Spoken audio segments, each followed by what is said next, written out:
Saya sendiri dari Biren berangkat ke Jogja, belum pernah naik pesawat sama sekali. Siapa nih? Saya seleksi bang. Siapa namanya? Zulfiandi gitu. Saya bilang. Dia bilang, ada daftar namanya nggak? Gitu ya. Nggak tahu, saya nggak ada apa-apa. Saya dipanggil aja seleksi ke sini. Gitu. Dia bilang gitu ya. Dia lihat, nggak ada bang. Nama di daftar itu nggak ada. Nggak ada. Aduh.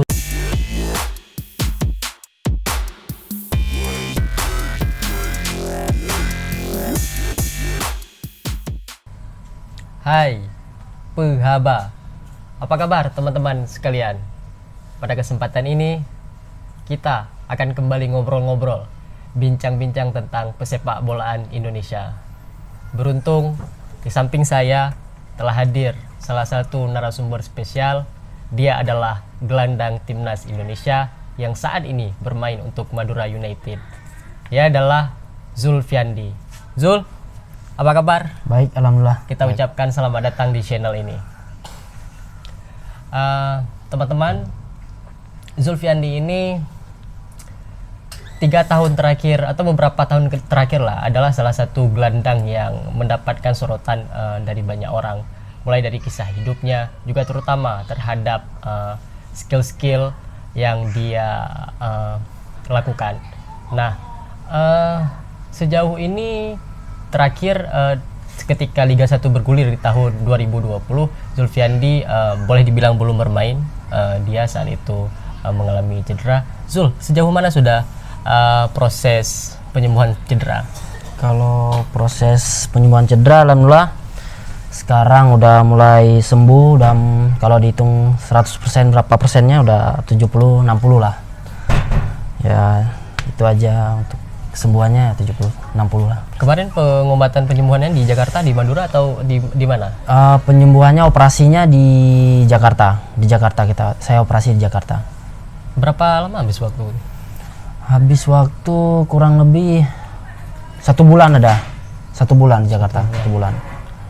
Berarti prediksi dokter saat ini Zulfiandi akan melakukan fisioterapi ya untuk pemantapan di sisa berapa persen lagi itu?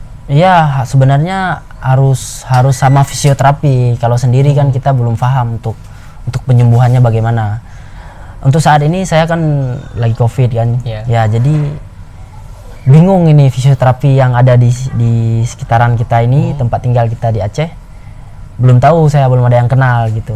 Mungkin mana tahu nanti ada yang kenal bisa bantu lah kan. Nah, karena kalau di sana di tim ada fisioterapi, Bang Rudi namanya. Jadi dia lebih paham. Dia emang tugasnya itu. Nah, teman-teman, Zulfiandi ini boleh dibilang salah seorang yang terkenal pemalu. Meski begitu, saya merasa beruntung channel ini menjadi channel pertama bagi Zulfiandi untuk edisi podcast. Kalau untuk lain-lainnya adalah beberapa kali. Nah, Zul, kenapa sih Zulfiandi itu terkesan malu-malu, atau bahasa anak sekarang tuh ada sisi insecure gitu? Apakah kemudian di masa lalu Zul itu, maaf cakap, biasa kan ada latar belakang tuh, pernah dibully teman-teman ketika main bola, atau seperti apa yang kemudian membentuk Zul? Atau memang dari orang tua memang tipe yang tidak hemat berbicara? Gimana ya? Saya dari dulu emang kalau berteman tuh susah untuk dekat sama teman. Itu pun teman saya bisa dihitung. Kalau orang kan banyak, kalau orang kan banyak dia teman kan. Satu kenal udah lama gitu kan. Kalau saya nggak bisa, harus dekat dulu baru gitu. Baru bisa. Iya, itu dari kecil emang udah gitu. Jadi mungkin kalau ketemu orang tuh, waduh nggak enak gitu. Nggak tahu karakter dia gimana gitu kan.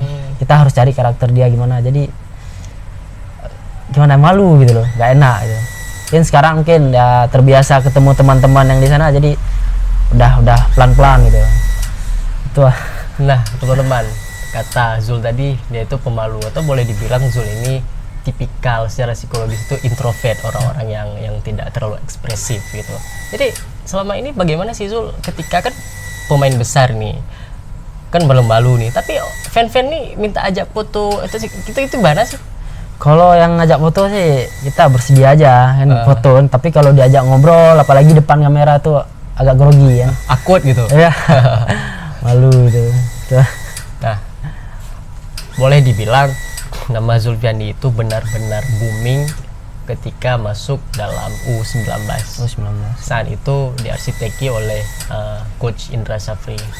Barangkali banyak yang belum tahu atau hanya tahu sepenggal bagaimana sih proses dari awal secara detail Zulfiandi itu mengikuti seleksi, apakah dia dari pertama seleksi di Banda Aceh, di Aceh, atau dia terbang atau gimana. Ini kita dengar nih bagaimana ceritanya langsung dari Zulfiandi sendiri.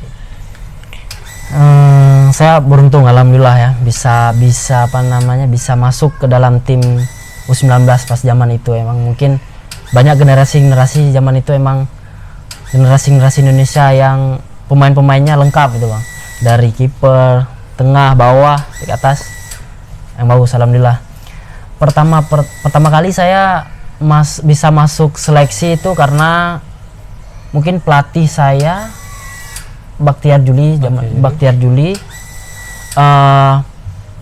kenal sama Coach Indra. Nah, dia sempat temenan pas di PSP Padang kalau nggak salah. Dia kan pemain, coach saya yang di Biren sekarang, Coach Bakhtiar Juli. Jadi dia kenal, jadi bilang ke Coach Indra, ada pemain di sini umurnya kelahiran 95 apa gitu ya. Masih bisa untuk ikut seleksi gimana. Nah, dilihatlah sama Coach Indra. Pas kan saya itu pas itu main di PSSB Biren. Pelatihnya emang Bakhtiar Juli. Kita main away ke Bandung kalau nggak salah, lawan apa, Persikap kalau nggak salah itu, Persikap Bandung. Jadi Coach Indra nonton. Saya pas itu main inti juga, tapi saya ngalamin pas main itu emang nggak maksimal. Tapi saya tahu Coach Indra nonton kan, tapi nggak banyak kesalahan sih yang saya lakukan pas lawan itu, cuman saya ngerasa nggak maksimal aja. Alhamdulillah pas itu dia lihat, saya dapat panggilan dari Coach Indra, pulang lagi ke Biren. Kan masih ada main juga di Biren, PSSB kan. Pas main sekali lawan apa itu lupa, jadi langsung dipanggil sama Coach Indra untuk panggil ke Yogyakarta kalau nggak, TC di sana. TC di sana sebenarnya saya nggak mau ikut itu, jujur saya nggak mau ikut karena saya sendiri dari Biren berangkat ke Jogja belum pernah naik pesawat sama sekali. Berarti itu bukan belum pernah naik pesawat sendiri. Kalau ramai sudah pernah. Sudah pernah. Alhamdulillah sudah pernah. Nah, itu kan agak aduh gimana nih kan. Naik pesawat belum tahu cara check-innya, belum ngerti lah kalau sendiri kan. Nah, alhamdulillah Andi pas itu kebantu karena ada saudara. Ada adik ayah dia di Medan, dia bantu check-in, tapi dia kan emang nggak bisa pergi kan karena dia ada kerja juga. Dia bantu check-in untuk masuk dalam pesawat. Udah situ sampai ke sana, ke turun saya pas sana kalau nggak salah di Solo dijemput sama orang tua. Emang orang tua pas itu emang kerja di sana kan.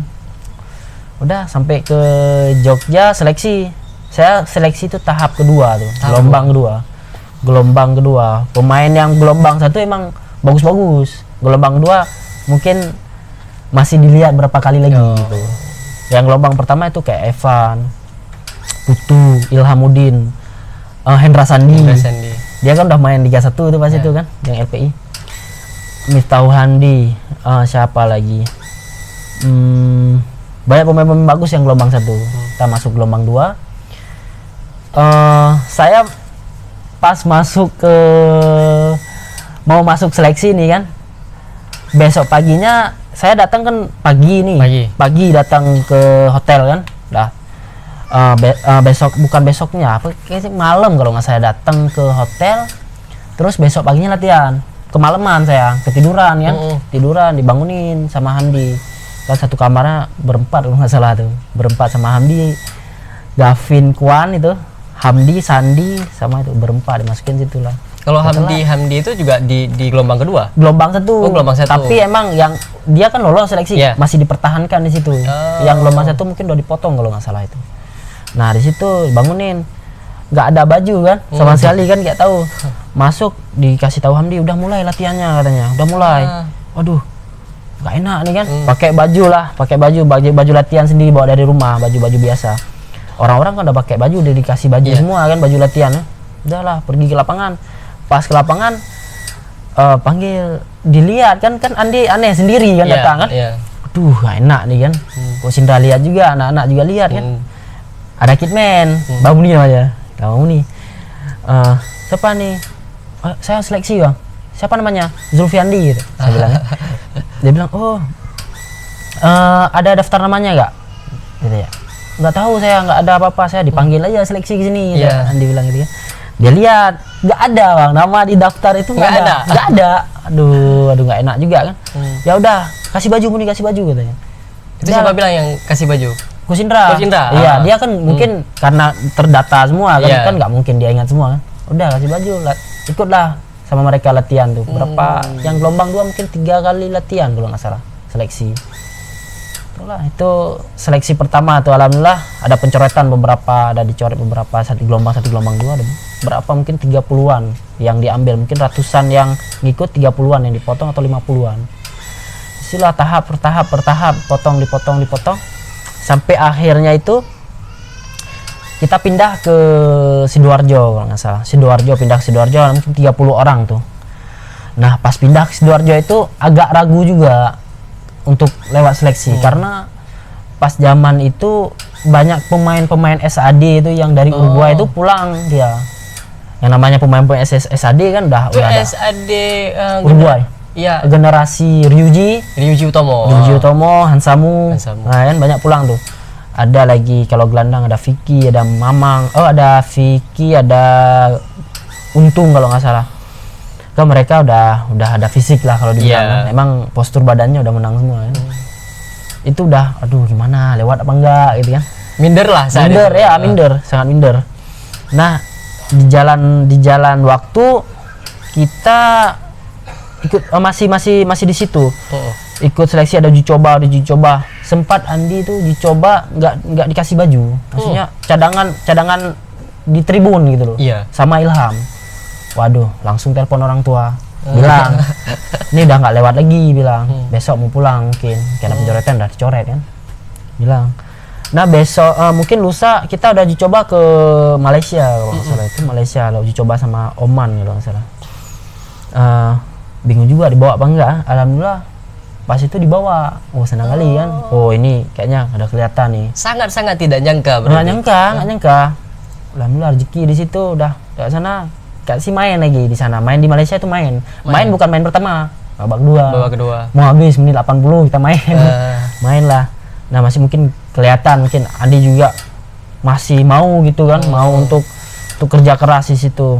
Alhamdulillah masih percaya. Terus terakhirnya kita udah mau mau turnamen AFF-nya, alhamdulillah dipotong, alhamdulillah nggak dicoret, nggak tersisi. Ya benar, nggak tersisi alhamdulillah.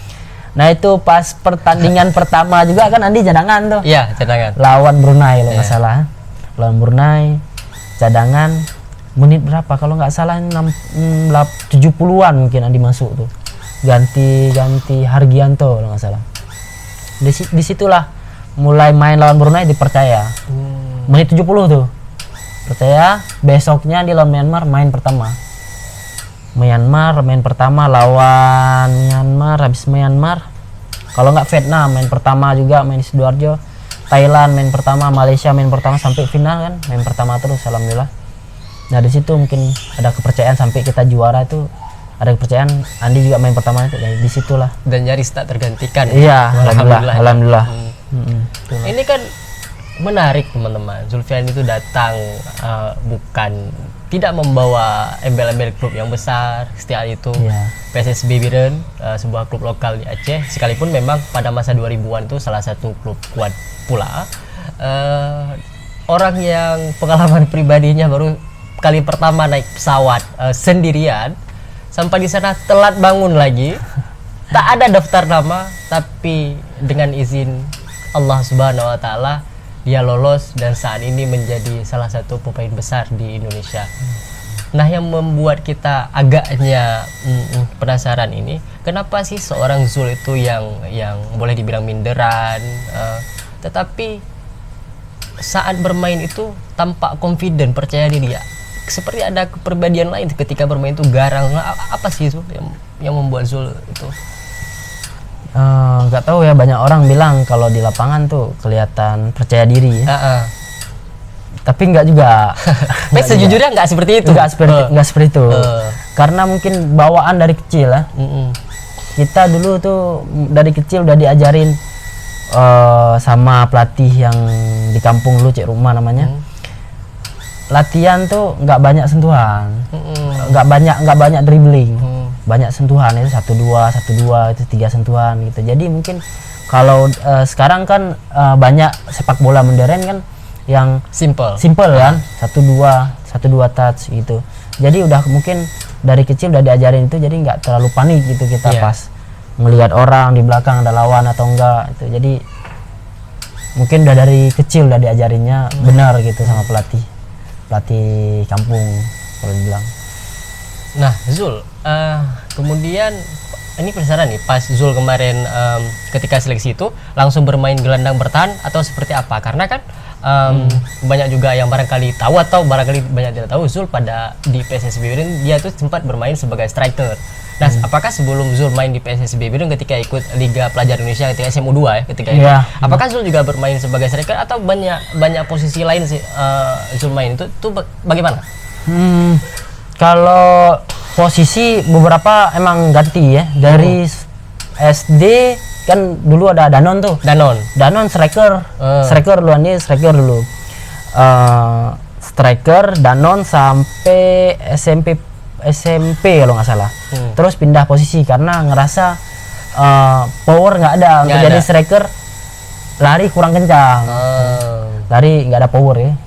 Jadi pindahlah gelandang. Itu pun bukan gelandang bertahan, gelandang serang. Nah, jadi nyaman di posisi itu kan. Udahlah, pindah sampai sekarang. Tapi sampai sekarang kan pindahnya ke gelandang bertahan kan. Nggak terlalu jauh dari nggak terlalu jauh dari itulah. Jadi kita nggak terlalu bingung gitu. Itu aja. Pas di PSSB saya gelandang serang malah. Gelandang serang kan pakai 3-5-2 kalau nggak salah. Gelandang serang. Gitu. Nah, nama lengkapnya kan Zulfiandi. Iya. Kadang-kadang dipanggil Andi, kadang-kadang dipanggil Zul, dan paling banyak itu dipanggil Kole. Banyak teman-teman yang penasaran pasti. Apa sih bahasa tanda kutip apa sebab bunuh Zul sehingga dia dipanggil Kole? Dulu zaman kecil ya, main bola di sawah kan, di sana di Biren. Dulu kan zamannya Andi Kole yang MU. Sama siapa itu strikernya ada juga, lupa namanya. Jadi kan Andi dulu striker kan, karena mungkin kulit hitam kan, kulit hitam. Jadi main juga mungkin pas masih kecil kan kelihatan hampir sama lah sama Andi Kole. Jadi dipanggil lah kan Andi kan, dia kan Andi Kole, tambah aja Andi Kole ya, dipanggil Kole gitu. Hingga sekarang. Sampai sekarang. Kalau di timnas Kole juga dipanggil? Ada juga teman-teman akrab, teman-teman akrab kayak Putu, kayak Evan, itu panggil Kole karena kan kebawa sama Sandi sama Miftahul Andi Kole kan. Jadi mereka ikut, tapi orang-orang yang baru kenal panggilnya Zul. Itu aja. Jadi itu teman-teman jawabannya kenapa sering dipanggil Kole. Nah, ini agak serius nih. Menurut hemat saya juga barangkali para pecinta sepak bola di seluruh Indonesia itu kalau kita lihat postingannya Zul itu tampaknya religius dan barangkali seperti Zul itu sering mensensor ketika memposting seorang buah hatinya, keluarganya segala macam. Zul, kalau boleh jujur kan dua tahun terakhir ya, Zul tuh jauh lebih, ya katakanlah lebih soleh lah. Ada nggak titik balik dalam hidup yang kemudian membuat Zul itu lebih mendekatkan diri kepada Allah Subhanahu wa Ta'ala? Apa titik baliknya? Apakah jerah atau seperti atau merasa ada yang kosong sehingga kemudian ya udah saya mau lebih dekat semula. Ini juga menjadi medium dakwah barangkali buat teman-teman kita muslim. Pertama kali emang Andi dasarnya kan dibilang baik nggak baik juga kan. Masih ada beberapa hal yang masih kalau dibilang tuh maksiat lah. Si banyak dulu kan. Tapi Andi sadar tuh tahun 2016 kalau nggak salah. Jadi banyak sharing-sharing sama teman tentang apa sih kalau dibilang apa sih Islam yang sebenarnya gitu kan. Sharing-sharing lah sama ada teman namanya Ramji kan. Sharing-sharing tanya ini itu. Jadi banyak yang dipelajari gitu kan. Oh, harusnya gini. Udah Andi berubahnya itu pas main di Bali kalau nggak salah itu. yang awalnya emang sholat ada enggak gitu loh. Tapi pas itu kepikiran karena takut mati itu aja. Takut aduh tiba-tiba mati kan, lihat-lihat banyak video-video sekarang tiba-tiba lagi berdiri mati. Takut aja. Jadi kayak hati itu aduh takut aja gitu kan. Banyak juga pemain-pemain bola yang lagi di lapangan juga bisa meninggal gitu, tiba-tiba itu karena serangan jantung atau apalah itu penyakit-penyakit yang kita nggak tahu kan. Emang mungkin udah ajalnya juga kan. Itu dasarnya emang takut mati aja. Jadi pengen berubah gitu. Nah, langsung kepikiran itu saya tekad untuk pas zaman-zaman sebelum itu kan sempat yang namanya kita orang awam kan ya tahu kan. Ya masih pacaran-pacaran lah ya. Jadi langsung stop pacaran, alhamdulillah stop pacaran. Andi langsung bilang ke teman kalau ada apa namanya ke teman yang lebih ngerti ya agama, tanya ada nggak akhwat-akhwat yang lebih serius pingin nikah gitu. Tanya lama mungkin 1 bulan 2 bulan ada katanya. Nah langsung nazor yang istri sekarang ya. 2000 berapa itu nazar, mungkin 2016 bulan 5 kalau nggak salah. Nazar lihat Andi emang nggak pernah kenal sama sekali sama istri kan. Udah langsung bismillah dah mungkin Agustus langsung angkat nikah. Nah disitulah titik berubah benar-benarnya gitu, karena ada sosok yang bisa menjadi pendamping, menguatkan, yang menguatkan, saling mengisi, benar-benar itulah Bang. Jadi benar-benar sampai sekarang kalau dibilang itu sampai sekarang, insya Allah kalau ada isi sekarang jadi nggak kepikiran yang aneh-aneh, bukan gitu, itu aja. Jadi sebenarnya ada istri sekarang Andi ngerasa bukan karena ada istri kita nikah gagal semua prestasi, enggak. Malah Andi pas zaman sebelum nikah prestasi nggak ada, prestasi U19 aja. Ya maksudnya prestasi untuk individu nggak ada. Nah pas sudah nikah sampai masuk Asian Games ya kan, itu setelah menikah malah saya dapat, boleh dibilang rezeki setelah nikah lah. Karena pun mungkin lahir anak juga pasti. Rezeki anak. Disitulah mulai kontrak naik dari klub, ada klub-klub yang minat Andi itu pas zaman itu ya.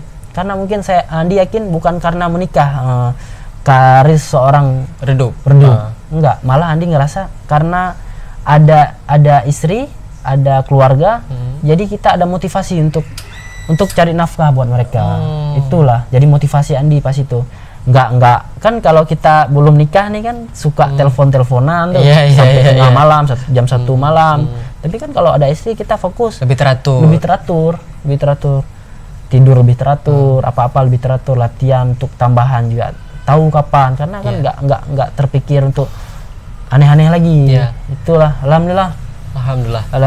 Nah, apa yang barusan dijelaskan oleh Koli atau Andi juga sekaligus meluruskan apa yang kemarin terutama di Aceh sempat ada isu pemberitaan bahwa ketika Zulfiandi itu sempat tidak terlalu nampak di sepak bola, orang-orang menuduh bahwa apakah dia karena nikah, apakah dia karena ini karena itu. Ini sekaligus meluruskan teman-teman sebuah jawaban yang membuka rasa penasaran banyak orang.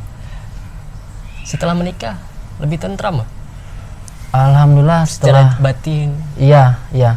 Andi ngerasa setelah menikah untuk masalah agama itu lebih tentram, lebih enak gitu. Kita nggak mikir aneh-aneh.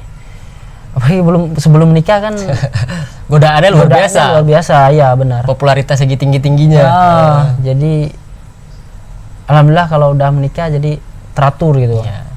Jadi jelas itu kehidupan, jelas itu. Ada anak, ada istri, jadi jelas itu. Di nyaman nggak sih jadi orang populer? Dibilang populer enggak lah. Apa enggak? Pemain timnas semua banyak orang. Maksudnya ya kalau banyak kritikan, kadang kita juga orang-orang yang banyak kritikan kan, sempat ada kritikan juga kan dari sorot. Ya maksudnya media-media yang misalkan kita kan ada satu pertandingan nggak bagus main kan, ada kritikan yang kurang senang, mungkin kita lihat dengar dia kan punya anak punya istri. Iya. Itu kadang mungkin di situ lah yang beratnya. Selain itu mungkin ya dilihat-liatin orang juga nggak enak juga. Iya kalau kemana-mana misalkan ada yang kenal ya, aduh malu karena awalnya emang orangnya apa, sangat pemalu. apa namanya, minder aja gitu kan, karena nggak biasa kan. Iya. Sudah jadi pemain besar, main di klub besar, label timnas. Sepak bola sekarang kan ini kan sudah jauh berbeda dengan sepak bola dulu yang impact-nya sering nggak ada gaji, terlantar segala macam. Ini barangkali juga menjadi motivasi bagi banyak pemain-pemain muda ini.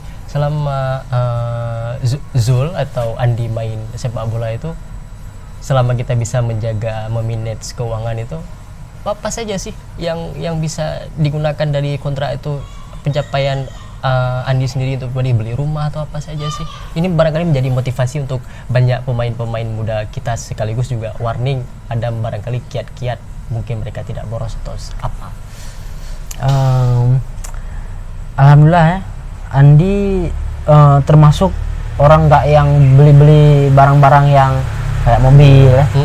Kan main-main sekarang gonta-ganti mobil. Iya, gonta-ganti mobil, apa, tas, jam kan. Tapi alhamdulillah Andi pas ada uang itu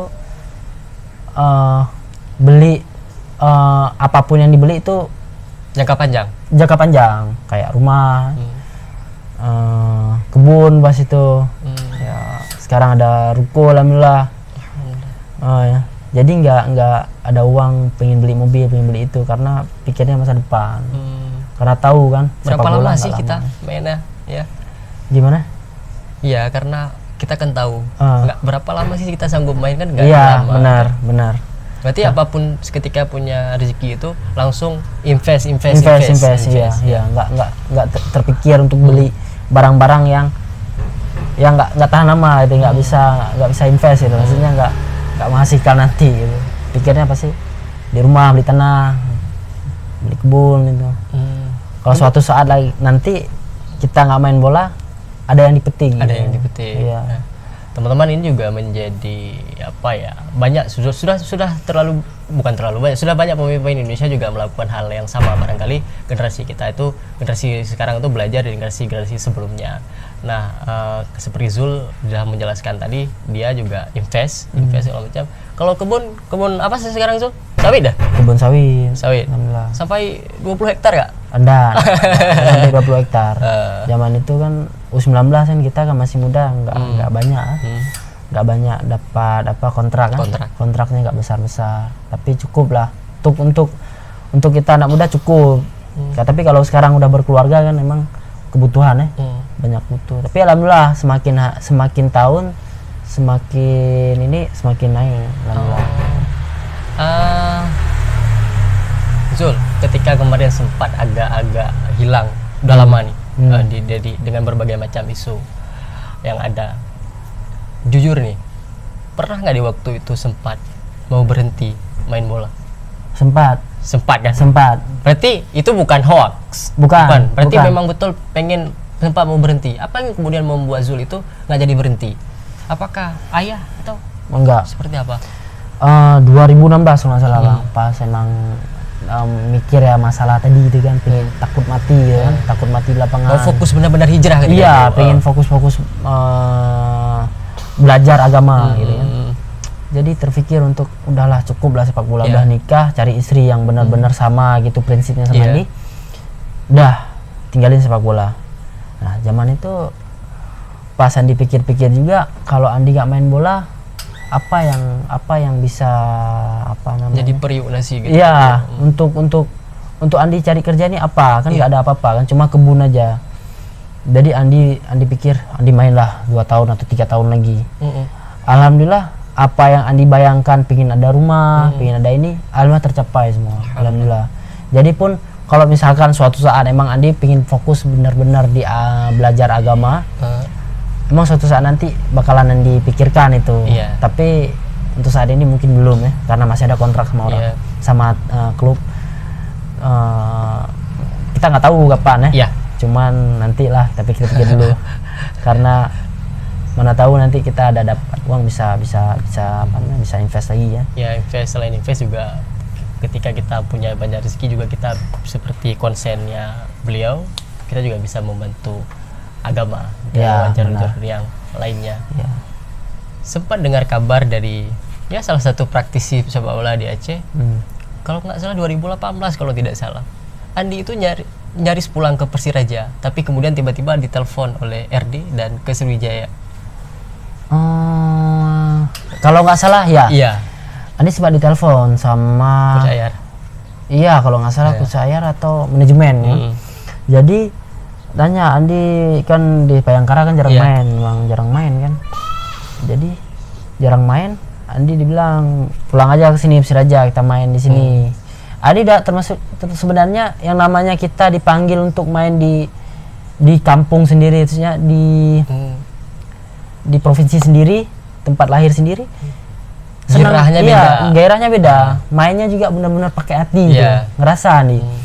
Tapi pas itu ada tawaran yang emang kalau Andi pindah ke zaman itu kan Sriwijaya yang serius, lebih serius juga sama kayak Persiraja.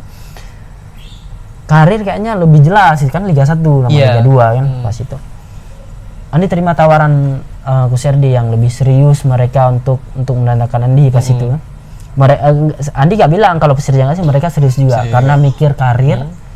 Ada kesempatan untuk main Asian Games pas itu, jadi Andi pilih Sriwijaya karena lebih diekspor ya kalau dibilang itu di TV di ini kan. Kalau Liga 2 kan masih enggak gitu. Itulah. Tapi habis itu juga sempat konfirmasi kembali ya bahwa ke Persiraja bahwa Andi itu. Iya, udah bilang.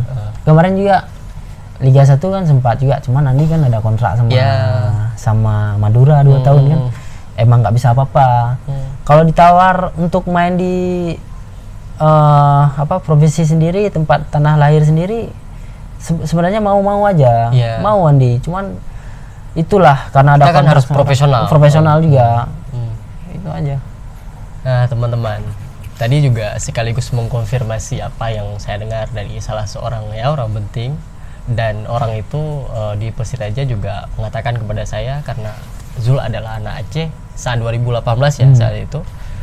Dia lebih melihat prospek ke depan Zulfiandi biar dia tidak hilang dalam peredaran. Maka mereka sangat dengan hati terbuka, kalau bahasa Aceh ada apa nih jaju nggak apa-apa nih pergi terus karena itu lebih baik untuk karir Andi.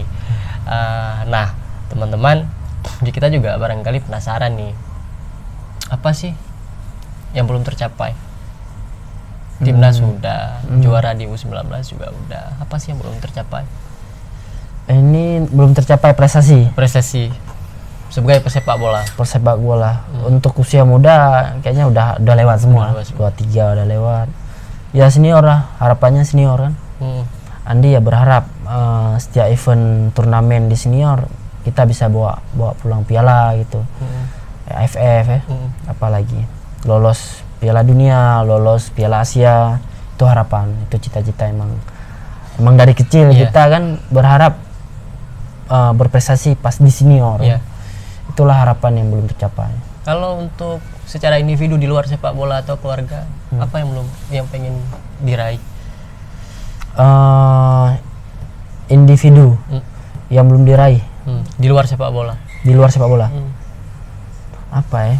Alhamdulillah untuk saat ini udah tercapai semua, cuman belum pengen nanti suatu saat nanti bawa orang tua naik haji, naik haji minimal bisa lihat Ka'bah lah, umroh ya. Itu yang belum saat ini, mungkin karena ada waktu, karena juga daftar tunggu itu lama. Kalau daftar sudah daftar belum. Iya, dengar dari teman juga katanya lama sampai 15 sampai 20-an 25. Saya lupa, seminggu yang lalu ya saya baca sekitar. Kalau di Aceh lumayan harus bersabar. Nah, pada sesi yang ini kita berterima kasih untuk Zul yang telah berbagi banyak hal terhadap kita. Saya sangat merasa beruntung di channel ini seorang gelandang timnas juga putra Aceh istimewa Biren berbicara banyak hal, dan ini kali perdana dia ya hadir di acara semacam podcast. Untuk Zulfiandi kita doakan mudah-mudahan senantiasa dalam keberkahan, kemudian terhindar dari cedera-cedera yang parah, makin sukses, terutama membawa Indonesia juara, karena itu adalah harapan banyak kita yang mencintai sepak bola. Terima kasih atas segala perhatian, mohon maaf atas segala kekurangan. Sampai jumpa di lain kesempatan. Saya Ihsan Maulana undur diri. Ciao.